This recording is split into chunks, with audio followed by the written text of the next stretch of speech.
Election കുഴപ്പമൊന്നുമില്ല, അങ്ങനെ പോകുന്നുണ്ട്. പ്രിയങ്ക കയറി പോവോ? അത് പറയാൻ പറ്റില്ല. അത്ര കടുത്ത മത്സരമുണ്ടോ വയനാട്? മത്സരമുണ്ട്. എങ്ങനെയുണ്ടോ വയനാട്ടിലെ പൊതുവെ ഈ ഉരുൾപൊട്ടലിന് ശേഷമുള്ള ജീവിതമൊക്കെ? അത് സാറുമാരായി ചർച്ച. ഈ അരിയൊക്കെ കൊടുത്തതിനകത്ത് കുറെ കുഴപ്പങ്ങളൊക്കെ ഉണ്ട് എന്ന് കേൾക്കുന്നു. വിഷമങ്ങളുണ്ടായിട്ടാണ്. വിഷമമുണ്ട് അല്ലേ? അങ്ങനെ ചെയ്യാൻ പാടില്ല. അങ്ങനെ ചെയ്യാൻ പാടില്ല. ഓക്കെ, അപ്പോൾ വാക്സിനൊക്കെ എടുക്കു പോയി. Okay, thank U. അപ്പോൾ പൊതുവേ ഉള്ള ഒരു സമീപനവും അതാണ്. നമസ്കാരം, ഇതെന്താണ്? Hi, good morning. 900 കണ്ടിക്കൊക്കെ ഓട്ടോ ഉണ്ടോ ഇപ്പോൾ? പണിയില്ല, പണി കുറവാ. ഇപ്പൊ ഒരു ദിവസം എത്ര ഓട്ടോ ഒക്കെ കിട്ടും? ഒരു ദിവസം എന്ന് പറഞ്ഞാല് ടയറിനനുസരിച്ചാ പോവാ. ഒരു ദിവസം ഒന്ന് കിട്ടിയതായി. നമുക്ക് ഇവിടെ എത്ര ജീപ്പ് ഉണ്ട്? ഇവിടെ 10-50 ഇവിടെ ഉണ്ട്. 80 ജീപ്പ് ഉണ്ടോ? 50 ജീപ്പ് ഇവിടെ ഉണ്ട്. 50 ജീപ്പ് ഇവിടെ തന്നെ ഉണ്ട്. സാധാരണ പണി കുറവാണ് ഇപ്പൊ. പണി ഇപ്പൊ തീരല്ല. ആണോ? അപ്പൊ എങ്ങനെ പോകുന്നു? കഴിഞ്ഞു കൂടുന്നു? ആള് വരും, വൈകുന്നേരം തിരിച്ചു പോകും.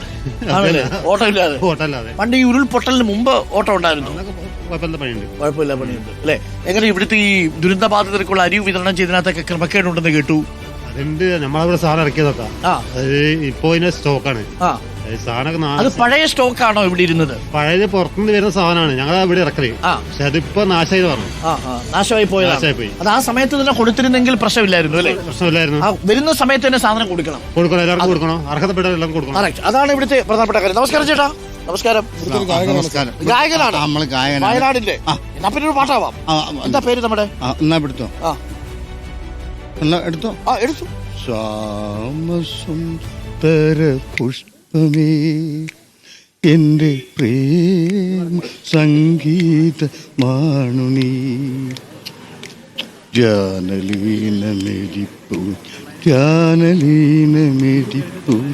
ഗാനമെൻ നേ മറക്കുമോ എൻ്റെ ഗാനമെൻ മരിക്കുമോ ശ്യാമസുന്ദര പുഷ്പമേ എൻ്റെ പ്രേമ സംഗീത മാണുനീ. ഇത് നമ്മുടെ പേരെന്താ? എൻ്റെ പേര് അഷ്റഫ് എന്നാണ്. അഷ്റഫ് അല്ലേ? അഷ്റഫാണ്. എന്നെ എല്ലാവരും വിളിക്കണം. കലാപരിപാടിക്ക് എന്നെ എല്ലാവരും വിളിക്കണം. പണ്ട് പരിപാടിക്കൊക്കെ പോവായിരുന്നു. കാരണം കുറഞ്ഞു, പരിപാടിയൊക്കെ കുറഞ്ഞു. ജീവിക്കുന്നത് ചെറിയൊരു തൈലം ഇങ്ങനെ വേദനയ്ക്കൊക്കെ ഉള്ള തൈലങ്ങൾ. ഹൃദയത്തിന്റെ വേദന മാറാൻ എന്തെങ്കിലും തൈലമുണ്ടോ? ഹൃദയത്തിന്റെ വേദന മാറാൻ വേണ്ടി നമ്മളെ മനസ്സ് ദൈവത്തിനോട് പ്രാർത്ഥിച്ചുകൊണ്ട് അത് മാറ്റിയെടുക്കുക. അത്രേ ഉള്ളൂ, വേറെ യാതൊരു വഴി. ഒരു തൈലവും അല്ലാതെ മനുഷ്യൻ കണ്ടുപിടിച്ചിട്ടില്ല. ഹൃദയത്തിന്റെ വേദന മാറ്റാൻ ഒരു തൈലവും എല്ലാം മുകളിൽ അല്ലെങ്കിൽ മനസ്സിൽ ഇത്തിരി സ്നേഹം. സ്നേഹമല്ലാതെ മറ്റെന്ത് തൈലം? മറ്റൊന്നും അല്ല. ഓക്കെ. പിന്നെ രണ്ടാമത് നമ്മളെ രാജ്യത്തെ അഴിമതിയും മറ്റ് ഒന്നുമില്ലാതെ ഒരു നല്ല ഭരണം നമ്മളെ രാജ്യത്ത് കാഴ്ചവെക്കുവാൻ വേണ്ടി നമ്മളെ